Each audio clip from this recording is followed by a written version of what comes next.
Welcome to Mr. Phantom, where fear hides in every shadow and chilling tales come to life. Before we start, make sure to subscribe and like this video to get a scary story every night. Tonight, let yourself sink into a state of calm.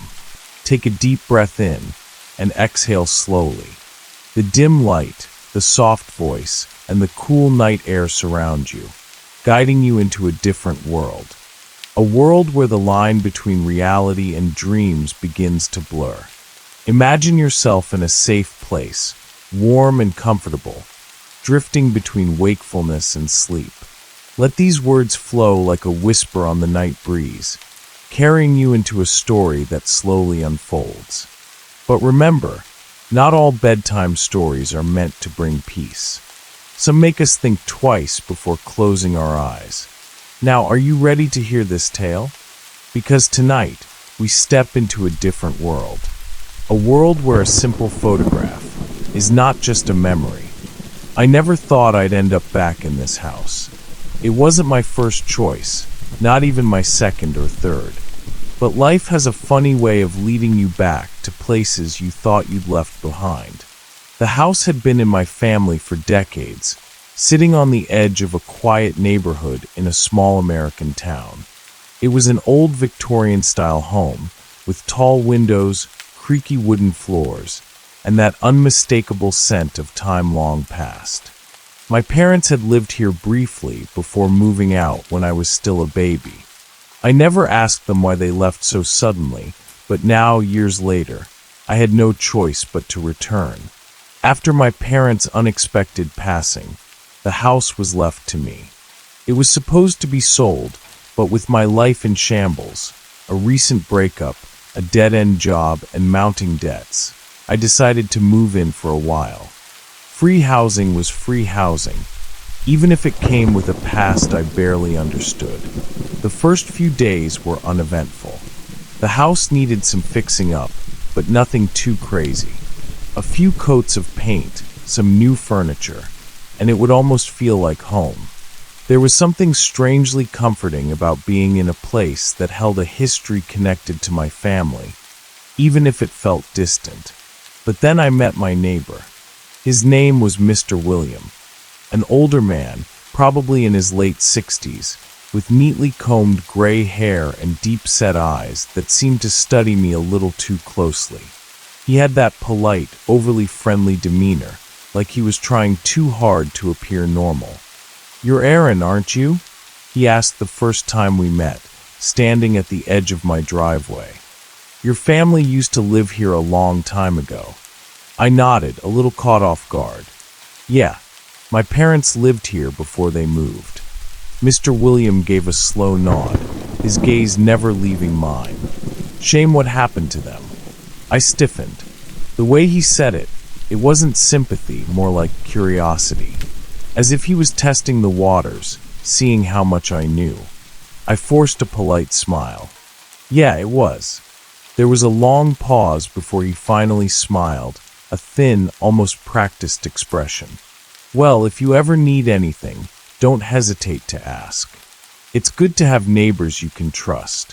I thanked him, and he walked away, but something about that encounter left a strange feeling in my gut.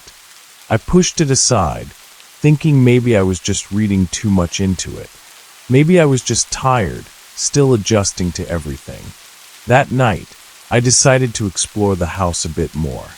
Most of my belongings were still in boxes, but there were a few things that had been left behind.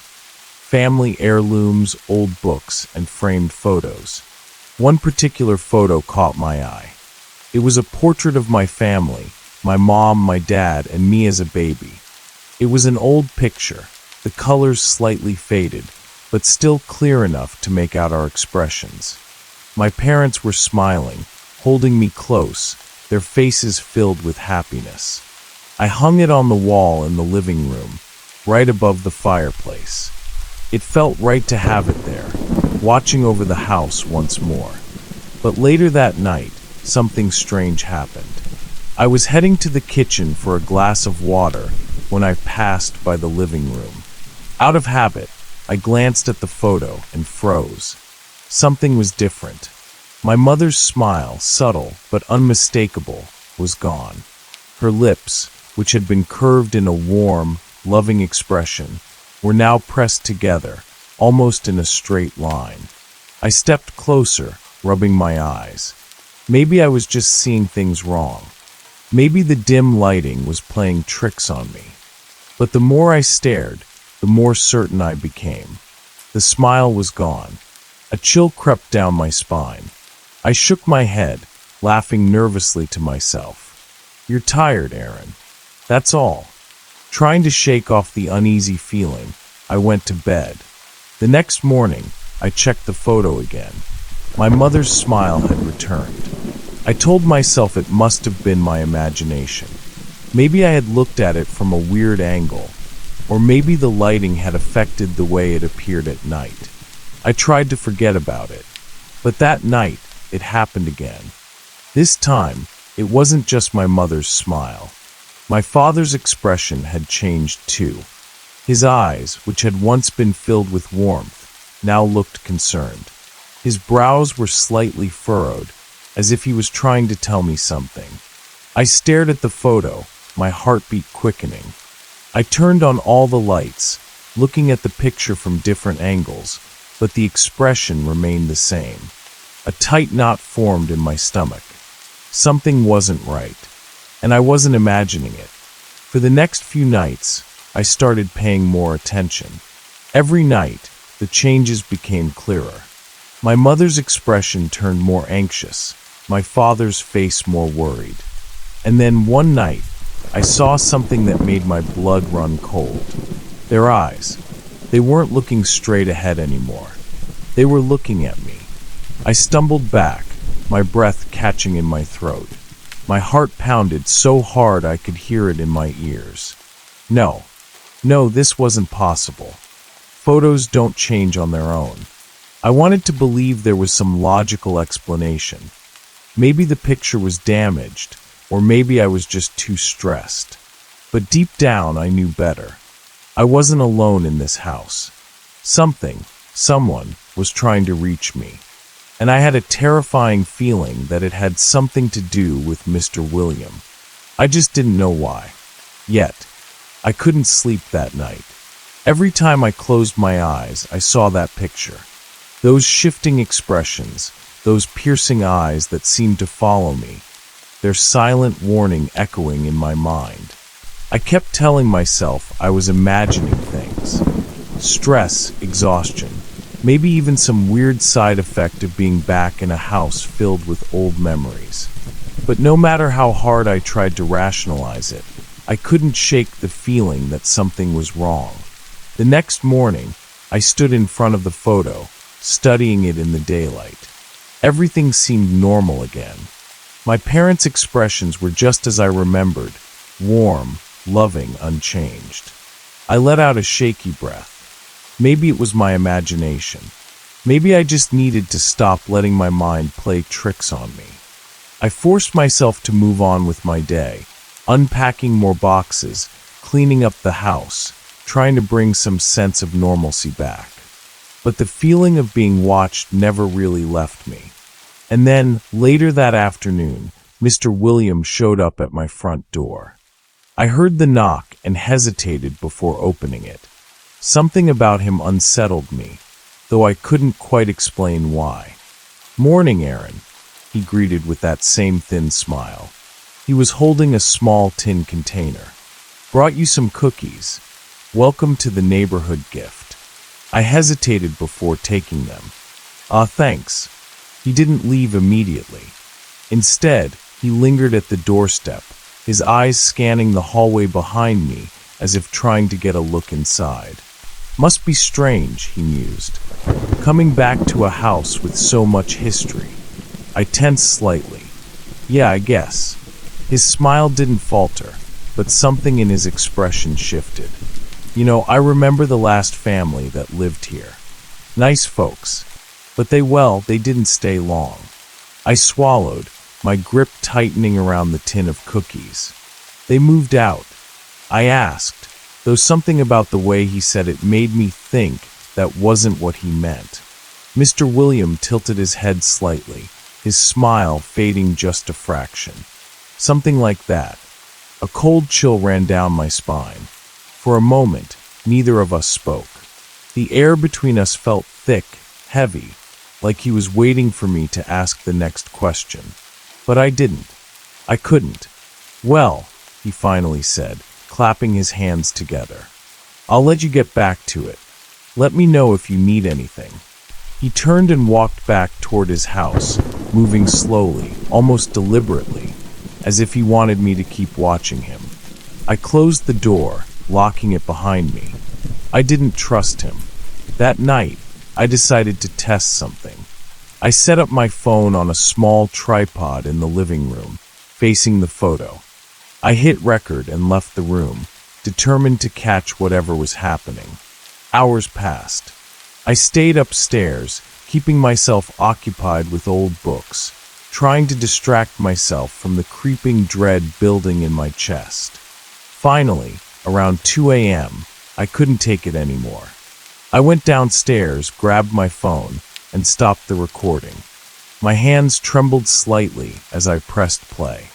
At first, nothing happened. The photo remained unchanged, the dim glow from the lamp casting shadows on the walls. Then, somewhere around the 30-minute mark, I saw it. A flicker. My mother's face twitched, just a split second, barely noticeable, but unmistakable. My breath hitched. I scrubbed back and played it again, watching frame by frame.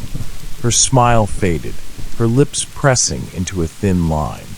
Her eyes widened just slightly, like she was becoming more and more alarmed. Then, my father's expression changed too. His gaze, once filled with warmth, turned sharp, focused. And then, just before the recording ended, they both looked past the camera, as if something or someone was standing right behind it. I nearly dropped the phone.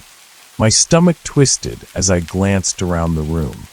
My skin prickled, the hairs on the back of my neck standing on end.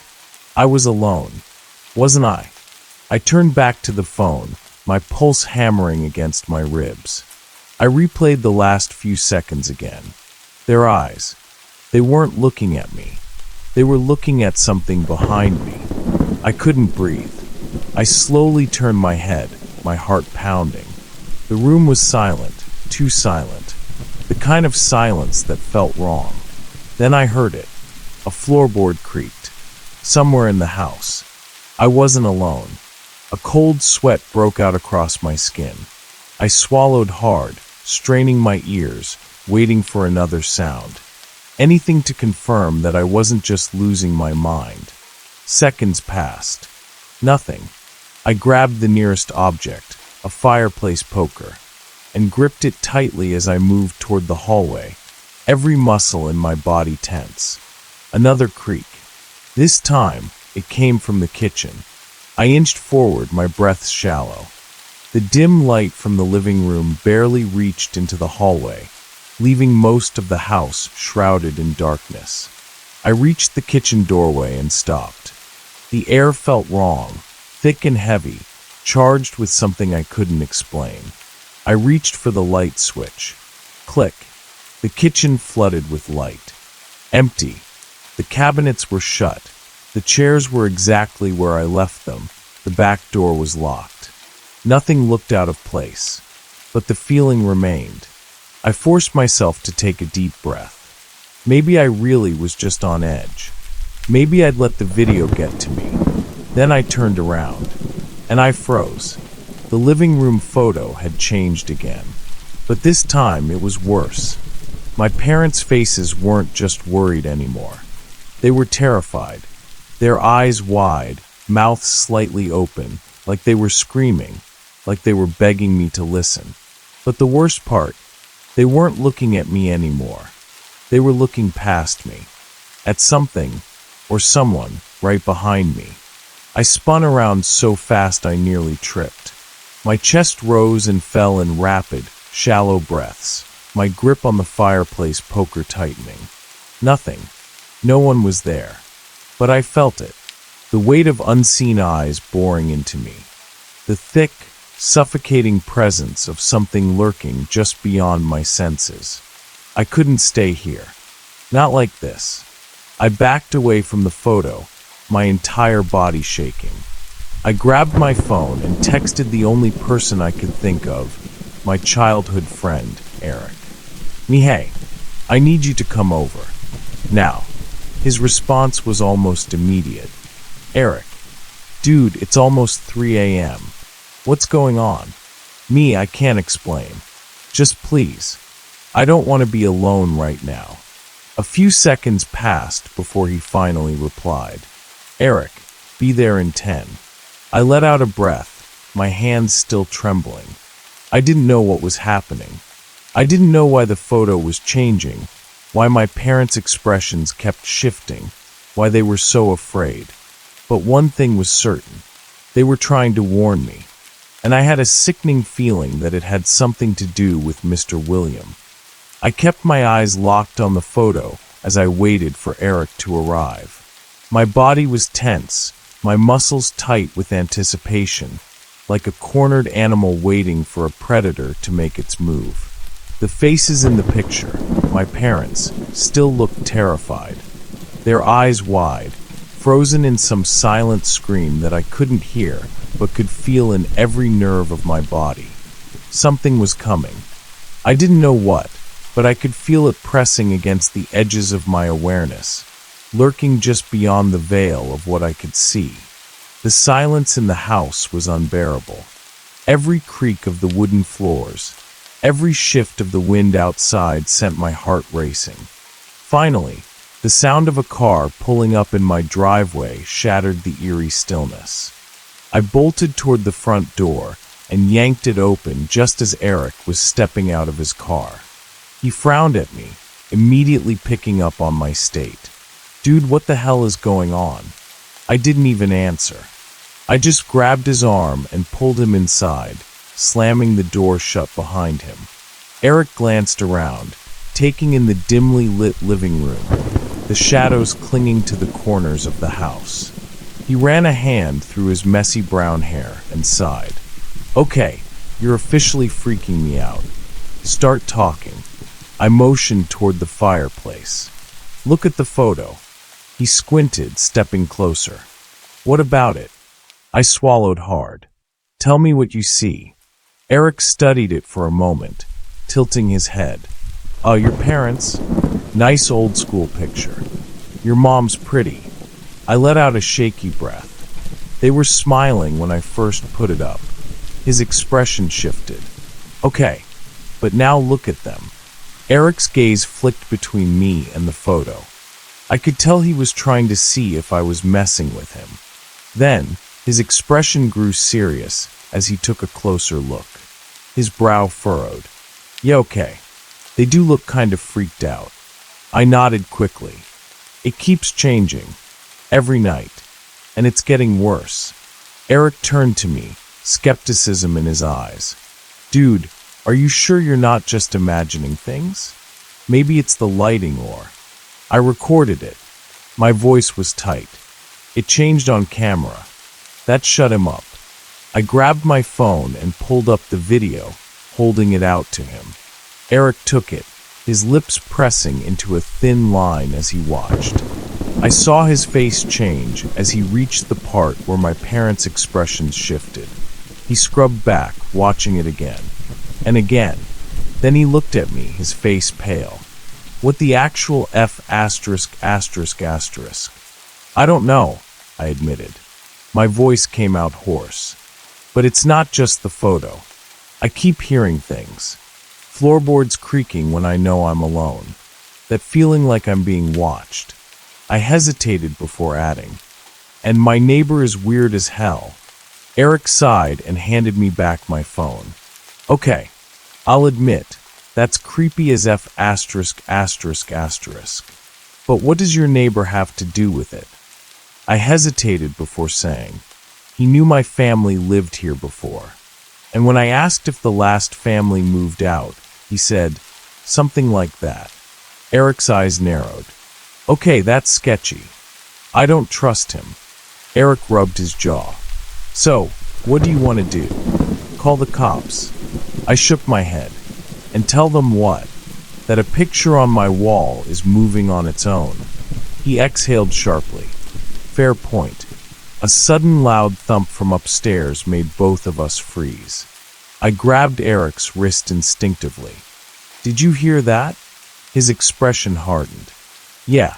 We stood there for a long moment, neither of us moving, our breath shallow. Then, another thump. From my bedroom. Eric swallowed. We should check that out, huh? I didn't want to. Every part of me was screaming run. But this was my house. Whatever was happening, I had to face it. Slowly, gripping my phone like it was a weapon, I started up the stairs. Eric followed close behind. The hallway was dark, the only light coming from my partially open bedroom door. The air was heavy, thick with something I couldn't name. I reached the doorway and pushed it open. The room was empty. Nothing looked out of place. My bed was unmade, my clothes still half unpacked in the corner. Then Eric pointed. A dude. I followed his gaze, and my stomach dropped. The framed photo of my parents that I kept on my nightstand had fallen. But it wasn't just on the floor. It was face down, like someone had knocked it over on purpose. I walked over slowly, my fingers trembling as I reached for the frame. And then I saw it. The glass was cracked. And my mother's face. She was looking directly at me. I let out a sharp breath, stumbling back. Eric swore under his breath. Nope. I don't like that. I placed the frame back on the nightstand, trying to steady my breathing. Then I noticed something else. The closet door. It was open. Just a crack. I stared at it, my body tensing. That wasn't open before. Eric's face paled. Bro, if something jumps out, I'm ****ing leaving you. I swallowed and forced myself forward. My heart pounded so hard I could barely hear my own footsteps. I reached out, grabbed the edge of the door, and yanked it open. Nothing. Just old clothes hanging limply, my suitcase shoved into the corner. But there was something new. A smell. Faint but distinct. Metallic. Coppery. Eric sniffed the air and grimaced. Is that blood?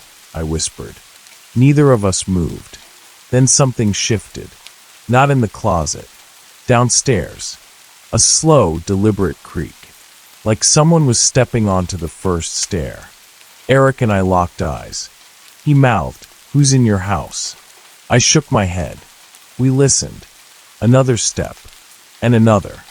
Eric grabbed my arm, his voice barely above a whisper. We need to get the out of here. I nodded, barely breathing. We moved as quietly as possible, stepping toward the window. If someone was coming up the stairs, we needed another way out. Then, a voice. Low, gravelly. Aaron. My blood turned to ice. Eric looked at me in pure terror. Dude, who the is that? I had no idea. But I knew one thing. We weren't alone. And we weren't safe. Eric and I stood frozen in my bedroom, barely daring to breathe. The voice, low, gravelly, unnatural, had called my name from somewhere downstairs. Aaron. My body locked up. It wasn't possible. The doors were locked. The windows shut. No one should have been inside. Eric's grip on my arm tightened. His eyes were wide, full of raw fear. Dude, what the he mouthed. I didn't know what to say. Another step creaked. The sound was slow, deliberate. Whoever, or whatever, was in my house was coming upstairs. I forced myself to move. With a shaky hand, I reached for the baseball bat I kept near my closet. If we had to fight, I wasn't going down without a weapon. Eric, however, had other plans. He grabbed my wrist, shaking his head furiously. He pointed toward the window. I hesitated. Another step creaked. Closer now. We had no time. I nodded. Eric rushed forward and pushed the window open as quietly as possible. A gust of cold night air hit us, but we didn't care. We needed to get out.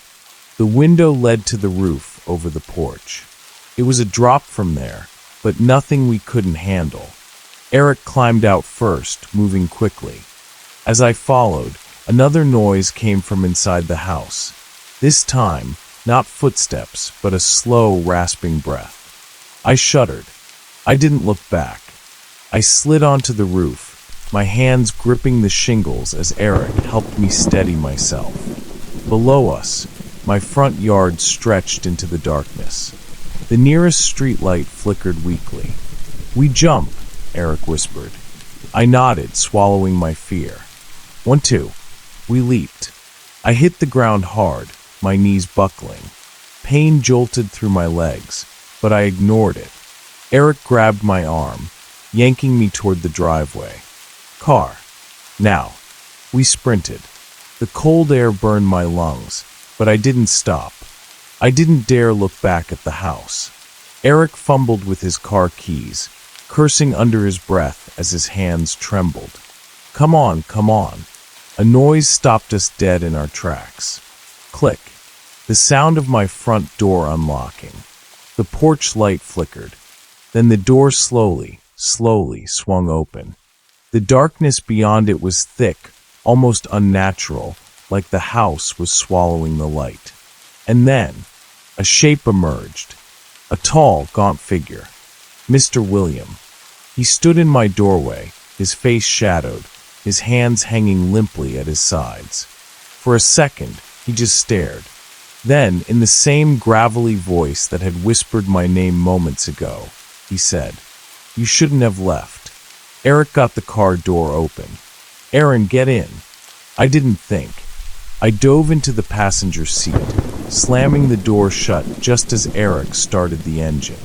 The headlights flashed on, illuminating Mr. William fully. I felt my stomach drop. His face. It was wrong. His features were sharp, almost skeletal. His eyes were sunken dark. But the worst part was his mouth. His lips curled into a grin, a wide, unnatural stretch that didn't belong on a human face. Then he stepped forward. Eric slammed on the gas. The tires screeched as we peeled out of the driveway, the car swerving onto the empty street. I barely breathed until we were several blocks away, the house disappearing behind us. Eric's knuckles were white on the steering wheel. What the F*** was that? I couldn't answer. My mind was spinning. My heart pounded so hard I thought it would burst. I turned in my seat, looking back at the road behind us. Mr. William was nowhere in sight. But that didn't make me feel any better. Something was wrong. Something was very wrong. Eric kept driving, his hands shaking. "Dude, your neighbor?" He talked in that voice. The same voice we heard upstairs. I swallowed hard. "I know." Silence. Then Eric glanced at me. "We're not going back there. Ever." I didn't argue. I didn't want to go back either. Not after what we saw. Not after what I felt. But deep down, I knew this wasn't over. Not even close. And the worst part, I had a feeling my parents, my real parents, had been trying to warn me all along. We pulled into the parking lot of the county records office, a dull brick building that was nearly empty this late at night. The receptionist barely glanced at us as we entered. She was an older woman with reading glasses perched on her nose, flipping through a magazine. I stepped up to the counter. Hi. I was wondering if I could look up some property records. She barely looked up. "Which property?" I hesitated. 144 West Elm Street. She flipped a few pages, then sighed. "That's an older file. You'll have to check the archives in the back." She gestured vaguely toward a dimly lit hallway. Second door on the left. Records room. Thanks. Eric and I exchanged glances before heading down the hall. The records room was stuffy, filled with the musty scent of old paper. Rows of filing cabinets stretched from wall to wall. A single dim bulb flickered overhead. Eric rubbed his arms. Dude, this place gives me the creeps. I ignored him and started searching. After a few minutes, I found a file labeled Property Records, 144W, Yellem. I pulled it out, my fingers trembling as I flipped through the pages. And then, I found something. A death certificate. Eric peered over my shoulder. Holy sh*T. The names listed. Daniel and Margaret Carter. My parents. Died in the house.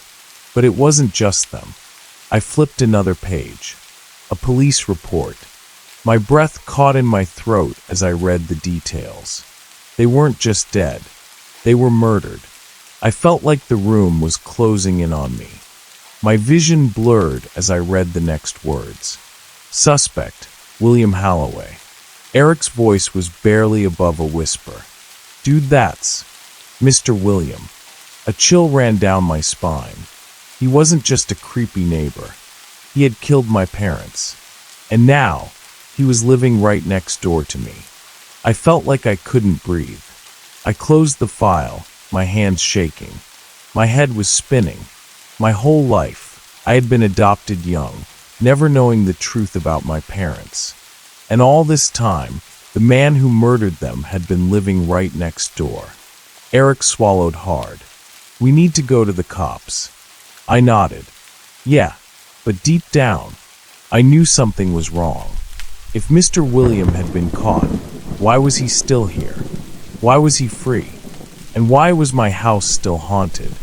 Eric drove aimlessly through the quiet streets, his fingers still clenched around the steering wheel, knuckles white. Neither of us spoke for a long time.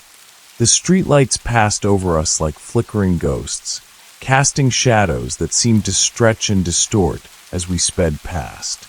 My heart still pounded. My mind was a tangled mess of confusion and fear. What the hell had just happened?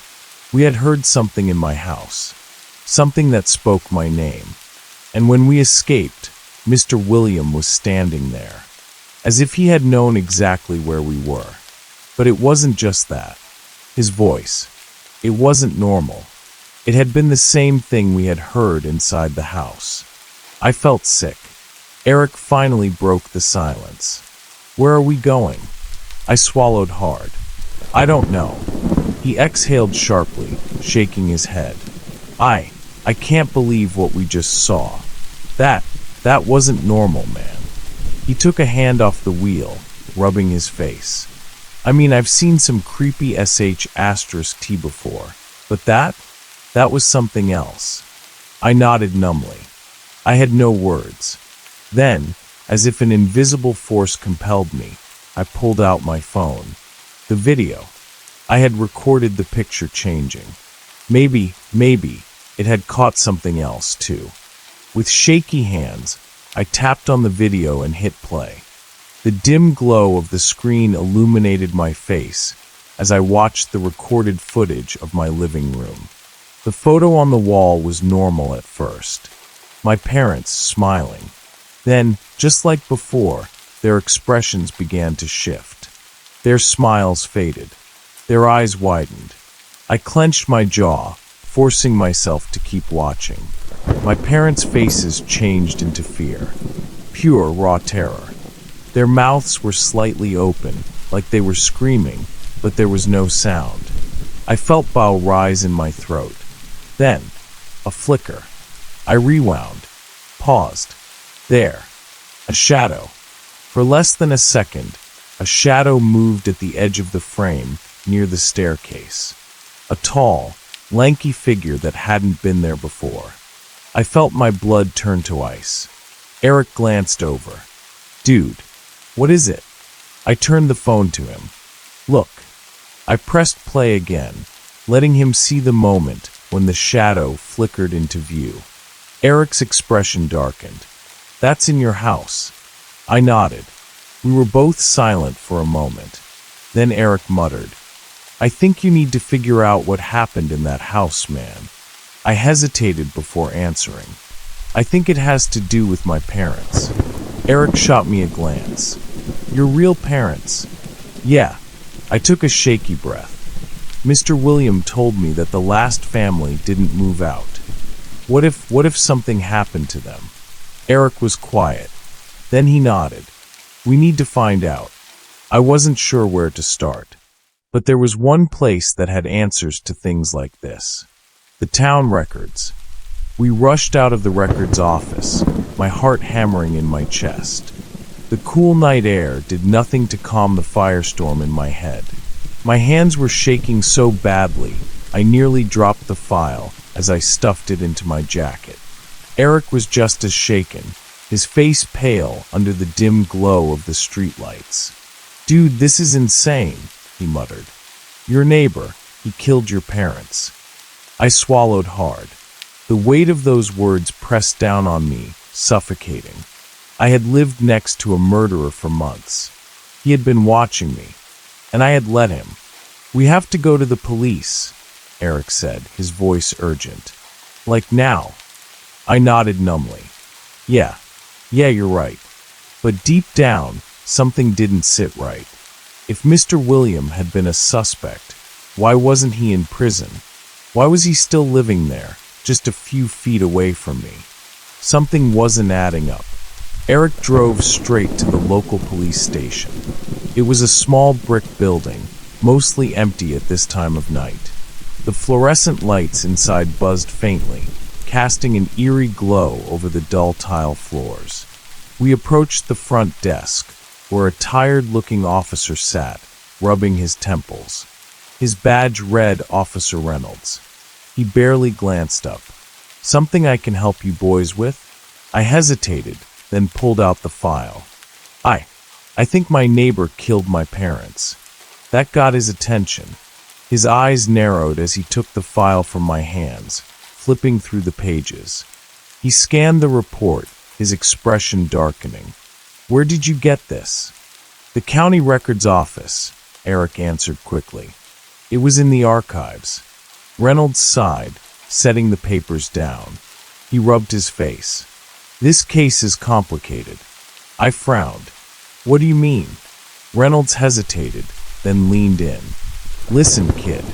We know William Halloway was involved. We just could never prove it. My stomach dropped. Eric stiffened. What do you mean you couldn't prove it? It says right there. He was a suspect. Reynolds nodded grimly. Yeah, he was. But the case went cold.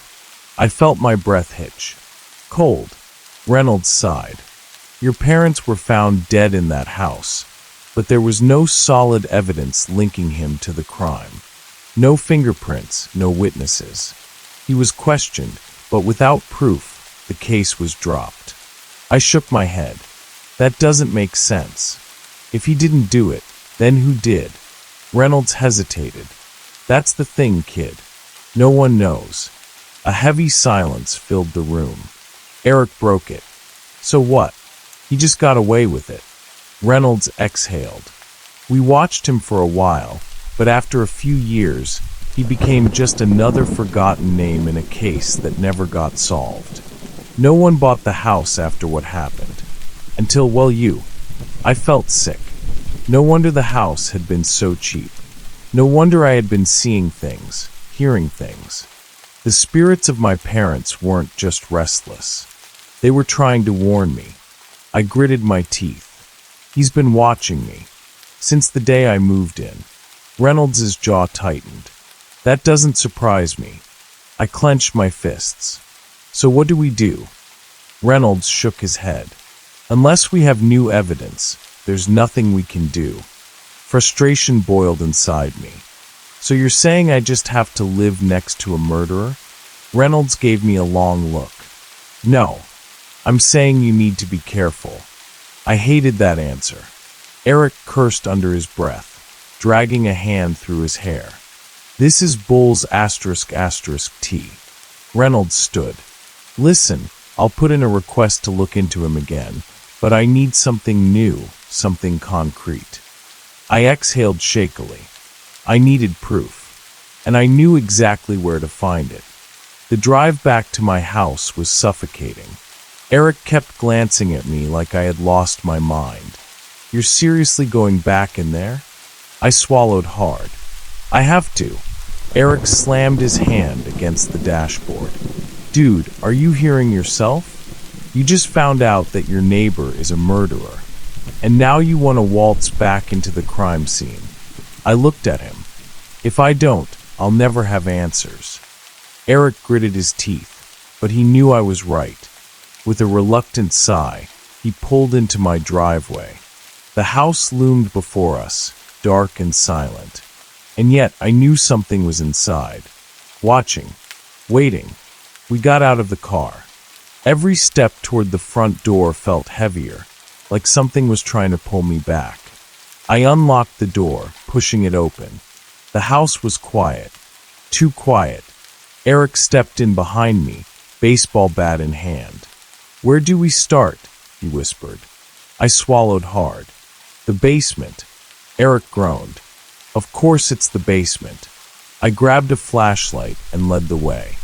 The basement door creaked as I opened it, revealing a dark staircase leading down into the unknown. The air was thick, heavy, like stepping into another world. Eric and I exchanged glances. Then we descended. The basement was cold, the air damp and stale. The single overhead bulb flickered weakly, barely illuminating the space. Dust-covered shelves lined the walls, filled with old junk. But I wasn't here for that. I was here for answers. I moved to the far wall, running my fingers along the bricks. Something about this part of the basement had always felt off. And then I found it. A loose brick. My heart pounded as I pried it free. Behind it, something was hidden. A small, rusted metal box. Eric inhaled sharply. "What the F asterisk asterisk asterisk is that?" I didn't answer. I just opened it. Inside was a stack of old photographs. I pulled them out, and my blood turned to ice.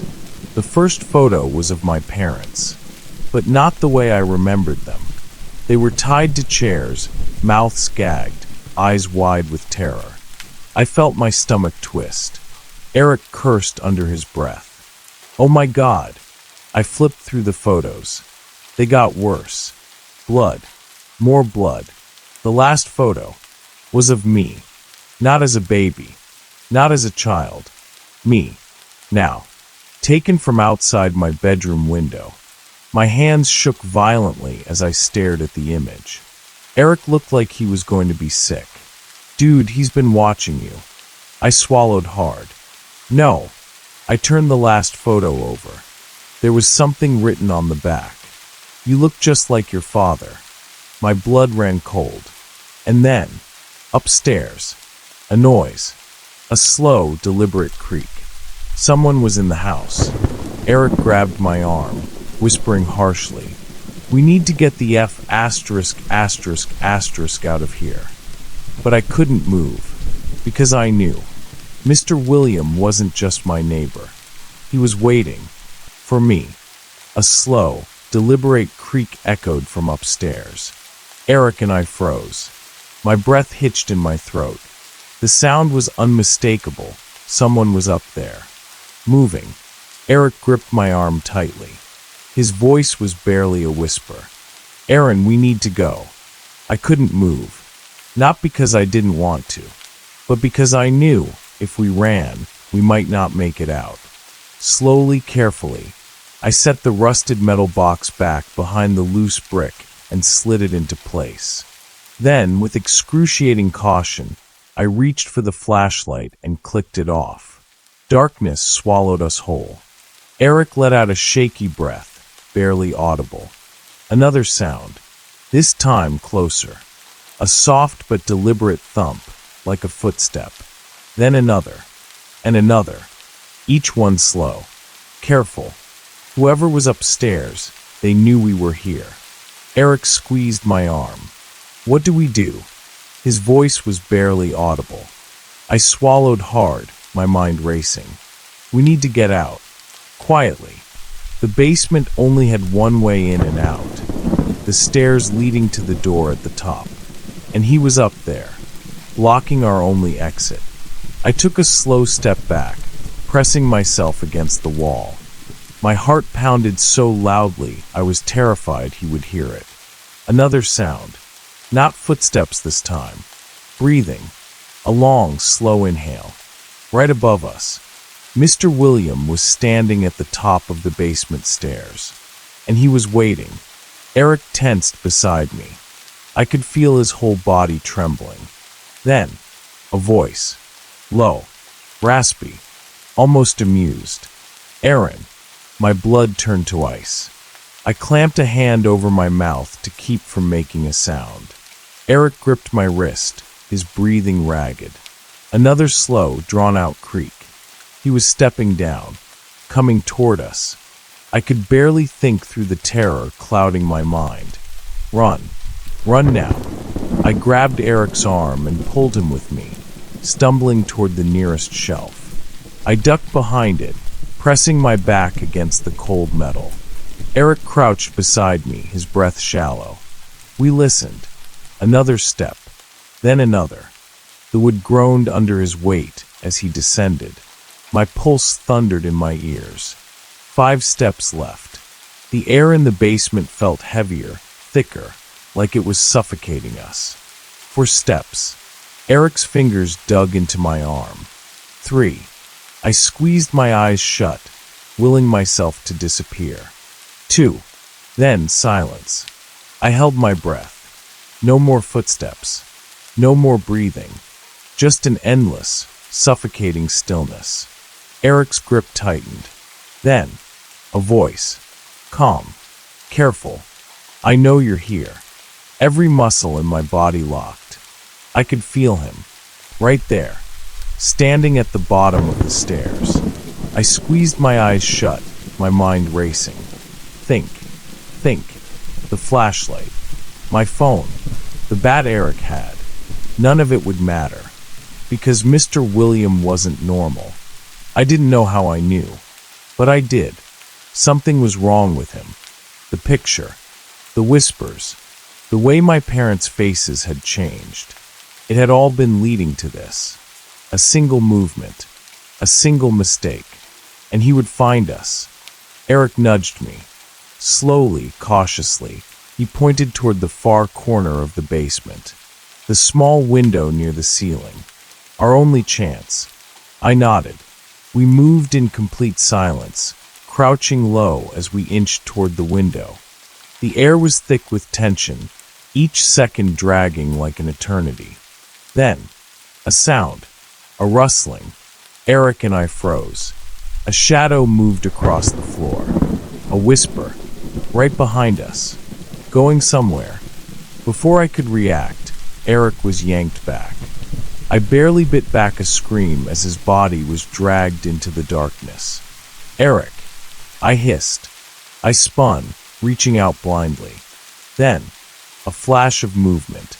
A shape. Him. Mr. Williams' gaunt, pale face loomed in the dim basement light. His eyes dark, hollow pits. His mouth twisted into something between a grin and a snarl. You shouldn't have come back, Aaron. Then pain. A searing, burning pain exploded across my temple as something struck me. My vision blurred. The world tilted. I collapsed to the ground. Distantly, I heard Eric shouting. Then, darkness. I woke up to silence. My head pounded. I tried to move. I couldn't. My wrists. My ankles. Tied. Panic shot through me as I struggled against the restraints. The dim basement light flickered overhead, casting eerie shadows across the walls. Eric was nowhere in sight.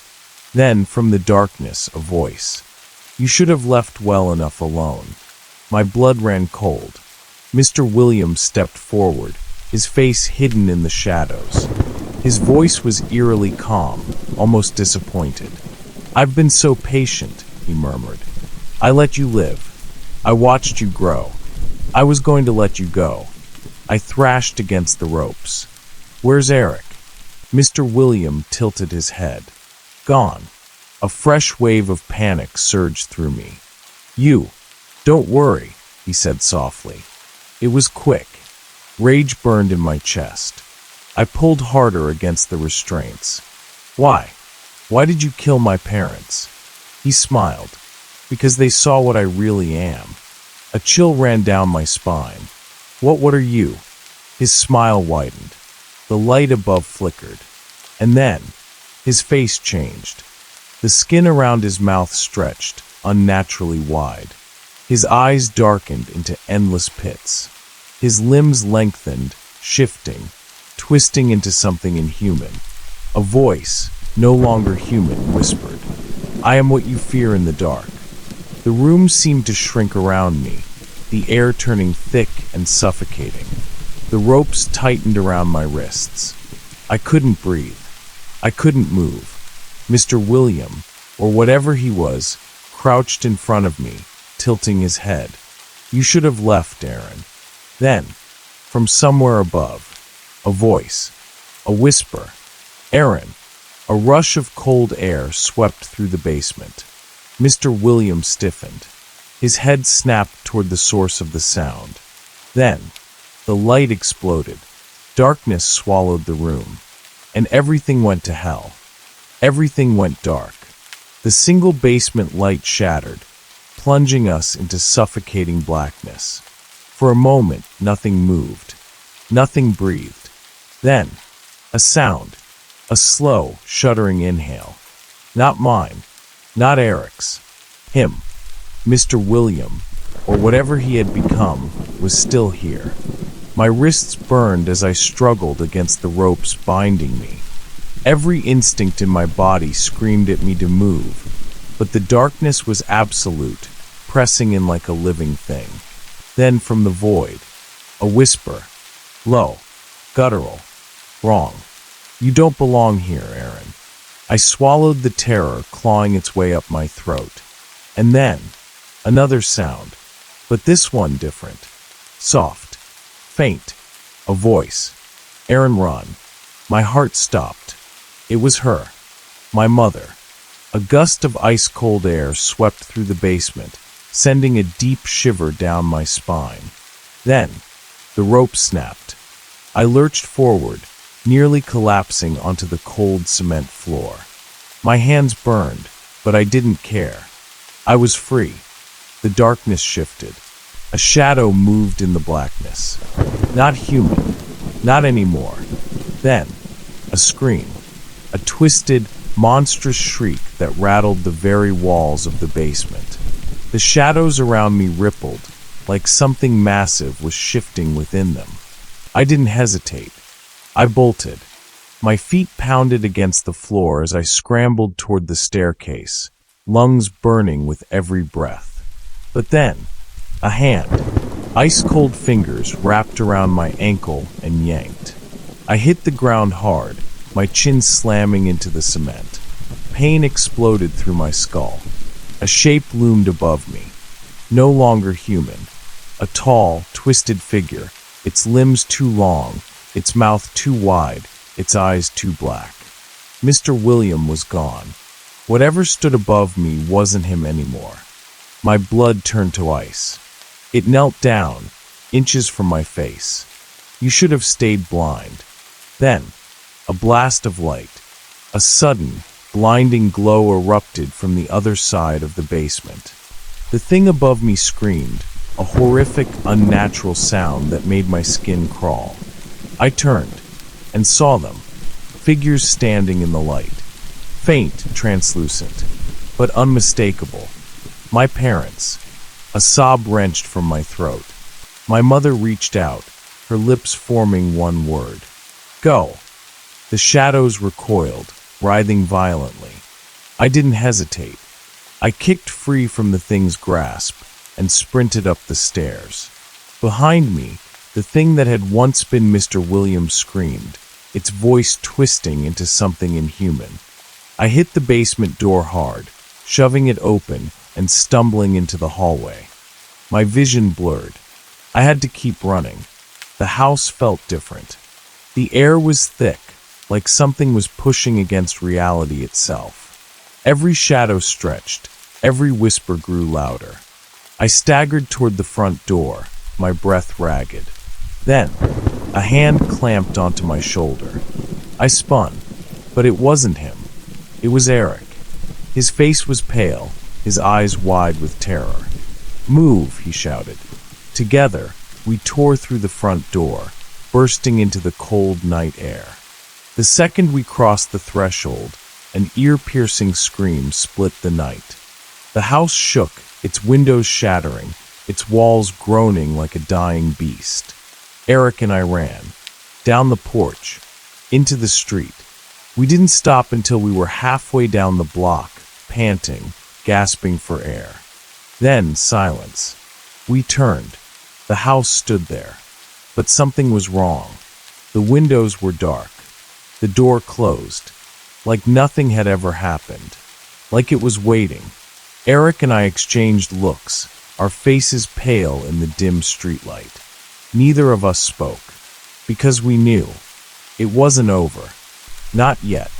The next day, I went to the police. Again. But this time they listened. I told them everything. The photos. The box. The basement. And this time, when they searched my house, they found it.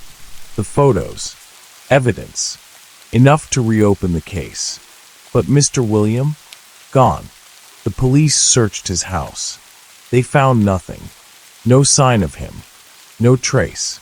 It was like he had simply vanished. But I knew the truth.